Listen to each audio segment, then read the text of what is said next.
My Little Dumpling by Catherine Lane. Narrated by Ann Eder.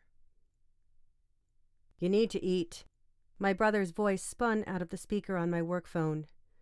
I brought a sandwich from home. I fingered the turkey and cheese sitting in saran wrap on my desk. Actually, it had never made it to the staff fridge that morning. I had come in early to check over a payroll as a favor to my managing partner, and I had been lost all morning in the annoying intricacies of setting up a movie production in 4 states. Then you need to get out. Christina, you're wasting away in that office. You can't trade people for numbers. That's not what I'm doing. My voice was firm, but we both knew I was lying. Ever since my breakup with Andrea, my hours at the office had almost doubled. Look, join me for lunch. I'm in your neck of the woods. It can be quick. We haven't seen each other for ages. Barry, a week is not an age, and I can't. I've lost all morning to...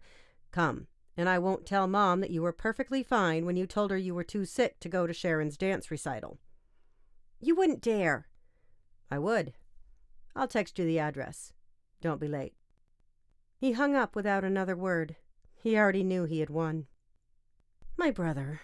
He was the youngest of us 4 kids, and from an early age had learned to turn our dysfunctional family dynamics to his advantage. But he was also a genuinely nice guy and my best friend, so I always gave in way too easily. Although, as I handed off my car to the valet at Happy Noodles, I began to reconsider that goodwill. As promised, the restaurant was close, but it had absolutely no parking and a line out the door. Quick my ass. Shit, I said under my breath as my irritation rose. Turning around on the sidewalk, I looked for Barry. I should have seen him right away. Men in our family were as tall as basketball players, but there was no blonde crew cut bobbing above the crowd. I sighed. I didn't have time for this. My afternoon was booked with preparing depreciation schedules for a Gap audit, and the financials had already taken over half my desk. Christina? A woman with sparkling brown eyes and messy hair, which probably had taken her hours to achieve, stood before me. Her eyebrows arched with her question. Yes? How did she know my name? Did she work here? She didn't look like it, unless the Chinese restaurant dressed their employees in expensive geometric patterned slacks and bright red shirts. And you are? Scarlett. When I didn't react, she thrust out her hand. You know, Barry's friend? I sucked in a quick breath. Son of a gun. This wasn't a lunch with my brother. This was a good old-fashioned bait and switch. I was on a blind date. A fucking blind, deaf, and dumb date. She laughed softly. He didn't tell you about me, did he? She was fast on the uptake. I'd give her that. I shook my head, too mad to speak. Well, this is awkward. Her gaze dipped down to my body, lingered here and there, and then popped back up to my face. I'm hungry, and this is one of my favorite places on the West Side. She smiled and her eyes lit up. So I say we go for it. It's just lunch. My stomach clenched. I didn't do well with spontaneous. Scarlett, is it? I don't mean to be rude, but I have this crazy afternoon ahead of me, and I don't have time to wait for a table. Christina, Scarlett, party of 2? A man dressed in the black and red of the restaurant's logo circled in the crowd, calling out our names loudly and clearly. Problem solved. When my brow furrowed, she added, Your brother stopped by earlier to put our names in. I thought he was just being unbelievably thoughtful. There's always such a long line here, and they don't take reservations. But now I see it was all part of his master plan. She raised her hand, and the host crossed to us immediately. Ready for lunch? He smiled as if we had won the lottery. And from the number of people milling around, still waiting for tables, maybe we had. I don't know. Scarlett swiveled toward me. Are we? The host turned as well, and with both of them staring at me with looks full of very different expectations, I caved under the combined weight. Besides, Barry really would rat me out with Mom given half a chance. Sure. I sighed again and followed them through the crowd to the black double doors and up a long flight of stairs. The smells of garlic and ginger and something bold and peppery welcomed us, and my mouth began to water. At the top of the stairs, we stepped into a huge room with floor-to-ceiling windows on the back wall. The view of the city, even mid-afternoon, was stunning. Lighted glass sculptures that mimicked gigantic sea anemones in both coloring and shape fell from beams above our heads and gave the room a cool artistic vibe. I glanced ahead to Scarlett, who was chatting with the host as if they were long-lost friends. She was curvy without being soft, and there was a grace in her step as she glided around the tables. I had to admit she was cute, maybe even really cute. Barry certainly knew my type, but I was still mad. At him, for sure. I wasn't ready to seriously date again. Way too soon. He had to know that. And honestly, I was a little mad at her, too. She seemed to accept my brother's deception way too easily for my liking. Whatever. She was right. It was just lunch. "Have you been here before?" Scarlett asked as we scooted into a booth for two. I shook my head, and she reached over to flip my menu to a page near the front. "They're known for these." She pointed to pictures of delicate balls of dough in bamboo containers. "Soup dumplings?" I read the name off the menu. "Yeah, they're amazing. Do you eat pork?" "I do." "Then let's order the snow crab and pork ones. I don't want to say any more. You need to experience them when they come." "Okay." She laughed again, revealing a dimple on one cheek. "You're going to love them, but we can order some fried rice if that makes you feel safe. And, they do amazing sweet and sour ribs here, all crispy on the outside and tender on the inside." As she spoke, she ticked off our choices on the form that had come with the menu. "You like food." I stated the obvious. I wasn't going to do any heavy lifting in this conversation. That was on her. "I better. It's how I make my living." She slid the food ticket to the edge of the table. Instantly, a waiter appeared at our booth. "Welcome to Happy Noodles." He picked up the ticket, scanned it, and rattled off what Scarlett had ordered. Then he prepared little bowls of dipping sauce with the condiments already on the table. Finally, he disappeared back into the depths of the restaurant. "You're a chef?" I asked when we were alone again. Despite myself, my interest was piqued. I liked food too. "Yes, I have a show on the Food and Flavor Network, Small Bites with Scarlett. It's about finding that one perfect bite." Of course, with her expensive haircut and clothes, she had to be on TV. You couldn't throw a stick in LA without hitting someone in the industry. Our show goes to restaurants and food trucks, even home kitchens, and searches for the best amuse-bouche. She continued, "You know, that little tidbit that keeps you happy until the main course comes along." "I know the term. It literally translates as mouth teaser, right?"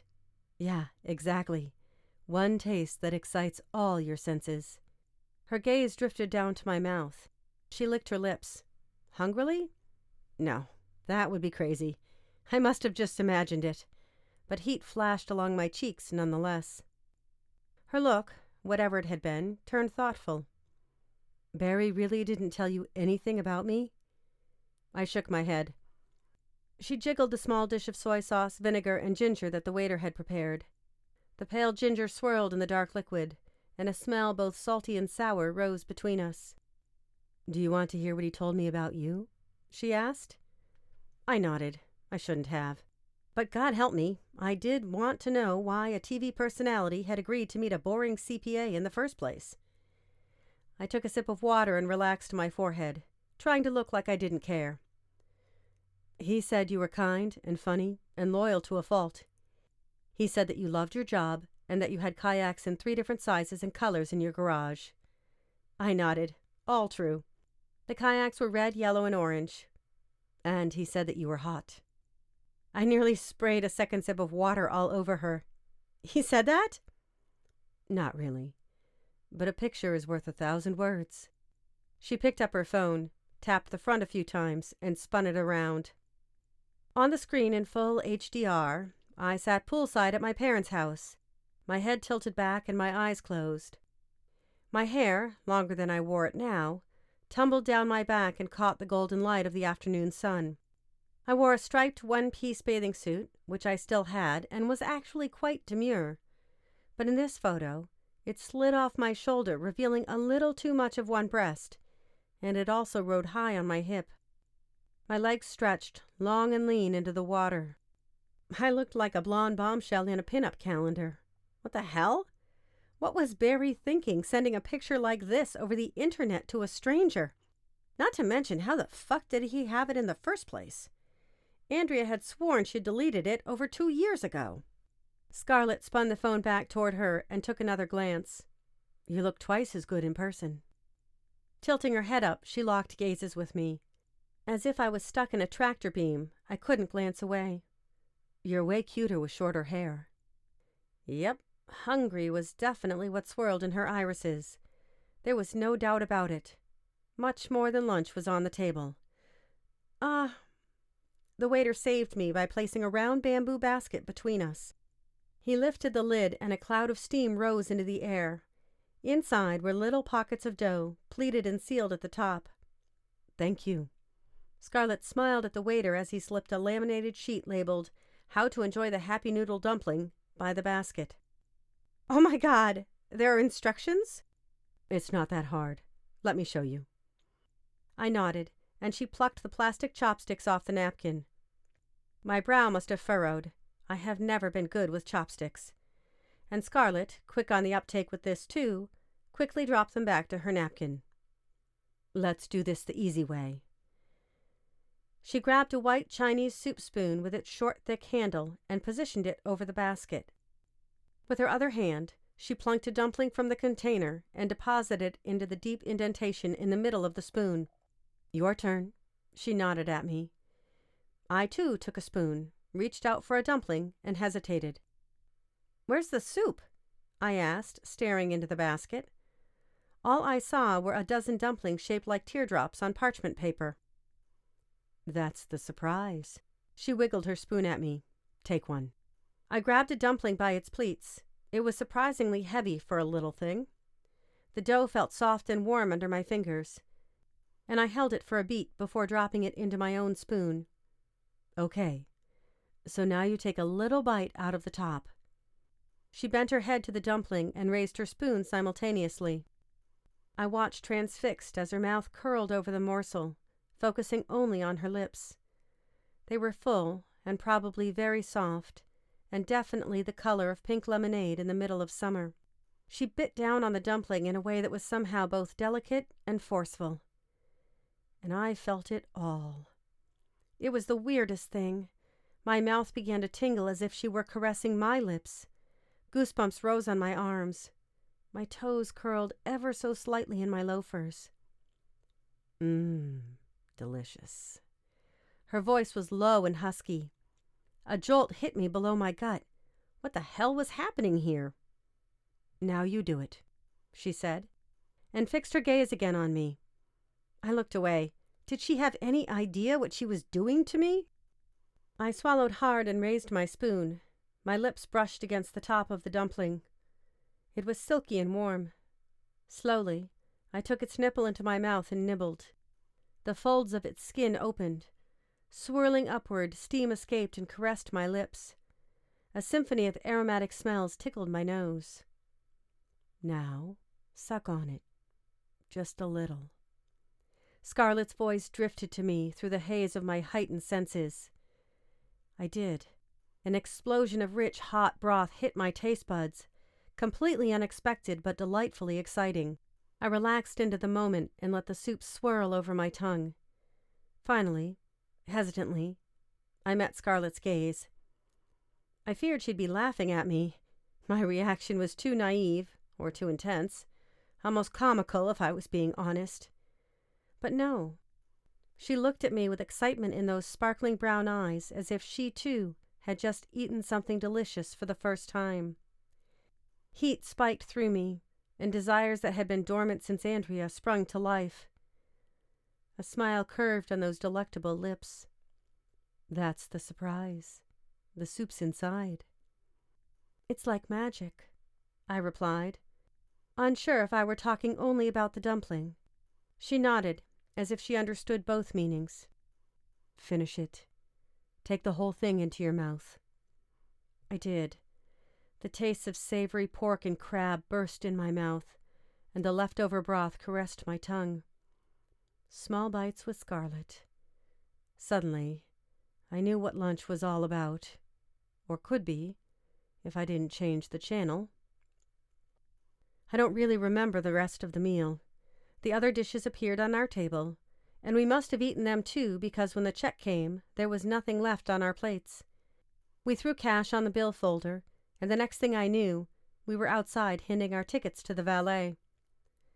Rather than make small talk, I looked down and shuffled my feet on the sidewalk. God, I'd had a full lunch and was still ravenous. I didn't want this to end, but I had no idea what to do next. I glanced quickly at Scarlett. She stood there, easy and relaxed, arms swinging freely at her sides as if she didn't have a care in the world. So sexy. And so intimidating. What was I thinking? I couldn't even remember what to do when you were attracted to someone. I rolled a bunch of possibilities around in my mind. Maybe I could. What if? My car arrived at the curb, and the moment was gone. Okay, then. I gave her half a wave and moved to the driver's side. She followed, reached around me to shut the car's door with a thud, and leaned in with her whole body. She pinned me up against the car's side, her hands pushed at my hips, and her breasts crushed into my chest. Another jolt started in my gut with her touch, but this time, the electricity spread to my whole body. The world around me receded. The crowd outside the restaurant, the puzzled valet, the cars whizzing down the street, all gone. Nothing but my hunger for Scarlett remained.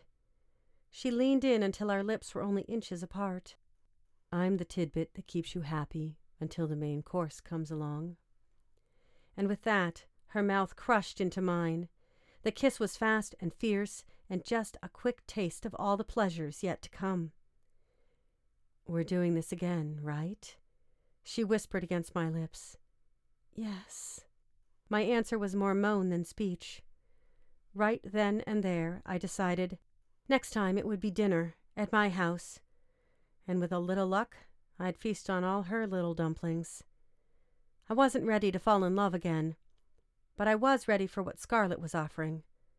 After all, Barry was right. A girl's got to eat.